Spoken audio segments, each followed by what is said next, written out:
Phil, 6:35. Thank you very much for staying with Morning Live. Now, the State Security Agency, SSA, may charge Jacques Pauw for allegedly contravening certain sections of the State Security Act. Now, Pauw may have assisted in leaking of classified information in his controversial book, The President's Keepers. Claims made in the book include allegations that President Jacob Zuma received a salary from a businessman and that bogus spies netted huge amounts of cash. Now, via Skype, we're joined by Lawson Naidoo, who is the Executive Secretary of the Council for the Advancement of the South African Constitution. Mr. Naidoo, thank you very much indeed for your time. Let's start off by, I want to just tap into your brain in terms of giving the possible reasons for this case. Is it because the facts are wrong, or is it simply because classified information was leaked? What's your take? Well, I think it goes beyond that. It's really about trying to intimidate Jacques Pauw. Last week we saw when the book was first published, a few days later, there was the cease and desist letter to the publishers. Now we have threats of charges being laid against Mr. Pauw, and it's to move the narrative away from the contents of the book and get South Africa to focus on the intimidation of Mr. Pauw, rather. So I don't think that there's much scope or opportunity for a successful prosecution of Mr. Pauw in relation to any contravention of the laws of South Africa. Let's explore that. I think the information that's out there. Let's explore that, because where does Pauw stand legally? If we look at the Tax Administration and the Intelligence Service Act, what does it say in terms of leaking and the publication of information, especially if it's alleged corrupt activities? Well, in terms of the Intelligence Services Act, the target is the person who leaked the information. Mr. Jacques Pauw has published the information. He has not leaked it. So the SSA are really trying to get after and trying to uncover his sources.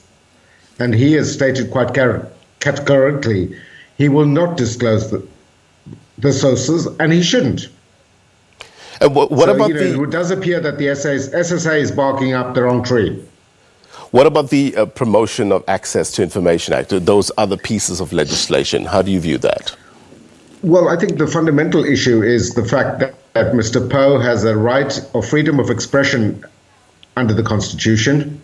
The information that has been put out there is clearly in the public interest and is information that should be acted upon by the state organs. The unfortunate thing is that the people implicated in Mr. Pauw's book are the President, the head of the State Security Agency, the head of the South African Reserve Revenue Service. So those people are unlikely to investigate themselves. And that's the real issue that South Africa should be focusing on. What's your view, basically, of somebody going through this for merely leaking information? Well, I think these are issues that have been canvassed in the secrecy bill, the promotion of access, which has not come into force as, and that is that piece of legislation that sought to criminalize those that publish, and in particular journalists. But that legislation is not on the statute books. So if we limit it to the Intelligence Services Act, it's targeted at those who leaked the information. If they had to have a strong case against Pauw, would they go about doing it civilly or criminally? What do you think?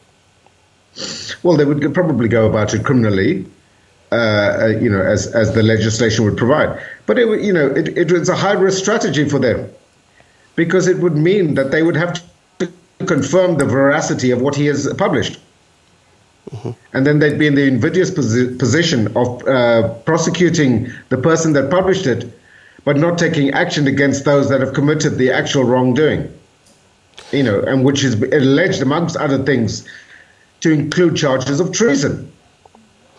Lawson Naidoo, how do you think this book has shaped the narrative currently in South Africa? I think it's really deepened our understanding of the rot that has set in at the highest levels of organs of state within the intelligence services, the revenue service. And, these are issues we were aware of before, but it's a level of detail that Jacques Pauw has penetrated that I think has really brought South Africa to its senses and make us all realize the extent of the problem and the fact that no action is being taken because those people who are charged with responsibility to take action are precisely those people that have been guilty of wrongdoing. Lawson Naidoo, thank you very much indeed for your time. That's where we'll have to leave it. That was Lawson Naidoo, the Executive Secretary of the Council for the Advancement of the South African Constitution. Let's take a